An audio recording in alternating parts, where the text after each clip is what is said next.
नीलेश शाह ने कहा कि अगर आप हमारे पड़ोस या दुनिया में देखें तो इंडिया रेगिस्तान में नखलिस्तान की तरह नजर आता है।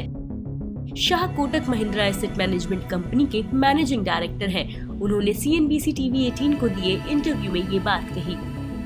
उन्होंने ये भी कहा कि यूरोप में जो कुछ हो रहा है उसका असर इंडियन मार्केट पर पड़ेगा।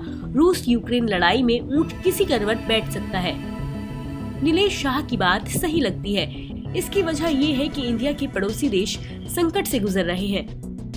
उधर चीन, अमेरिका, इंग्लैंड की अर्थव्यवस्था में सुस्ती के संकेत हैं, लेकिन इंडिया में आर्थिक गतिविधियां लगातार बढ़ रही हैं। इंडिया की GDP ग्रोथ चीन से ज्यादा रहने की उम्मीद है। उन्होंने कहा, अभी विनम्र बने रहना ठीक होगा। अपने आसपास हो रही घटनाओं को देखें और फिर अपना पोर्टफोलियो बनाएं। उन्होंने कहा कि स्टॉक मार्केट में जारी गिरावट के चलते वैल्यूएशन सही लेवल पर आ गई है। पिछले साल अक्टूबर में अपनी रिकॉर्ड ऊंचाई से सेंसेक्स और निफ्टी 14% से ज्यादा गिर चुके हैं। इसकी वजह इंटरेस्ट रेट बढ़ने की आशंका, रूस यूक्रेन लड़ाई और क्रूड ऑयल की बढ़ती कीमतें हैं। शाह ने कहा, हमारा मानना है कि ये वक्त ऐसे सेक्टर में इन्वेस्ट करने का है जिनमें वैल्यूएशन सही है। उन्होंने कहा कि बढ़ती महंगाई के बीच उनका फंड ऐसी कंपनियों में इन्वेस्ट कर रहा है जिनके पास प्राइस बढ़ाने की ताकत है।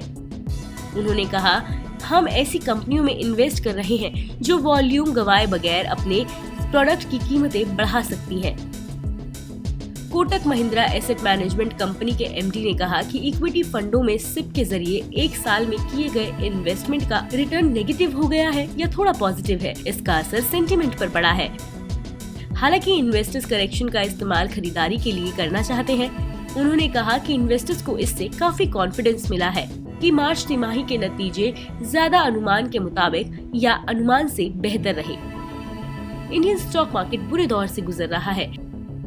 इस साल आई रिकवरी को मार्केट ने 1 महीने में गंवा दिया है। बियर्स ने मार्केट पर अपनी पकड़ बढ़ा दी है। खासकर 4 मई को RBI के इंटरेस्ट रेट बढ़ाने के बाद बियर्स का हौसला बढ़ा है। RBI ने तेजी से बढ़ते इन्फ्लेशन को कंट्रोल में करने के लिए रेपो रेट 0.40% बढ़ा दिया था। फॉरेन इन्वेस्टर लगातार इंडियन मार्केट में बिकवाली कर रहे हैं। मई में अब तक वे 23,600 करोड़ रुपए की बिकवाली कर चुके हैं। डोमेस्टिक इंस्टीट्यूशनल इन्वेस्टर्स खरीदारी कर मार्केट को संभालने की कोशिश कर रहे हैं।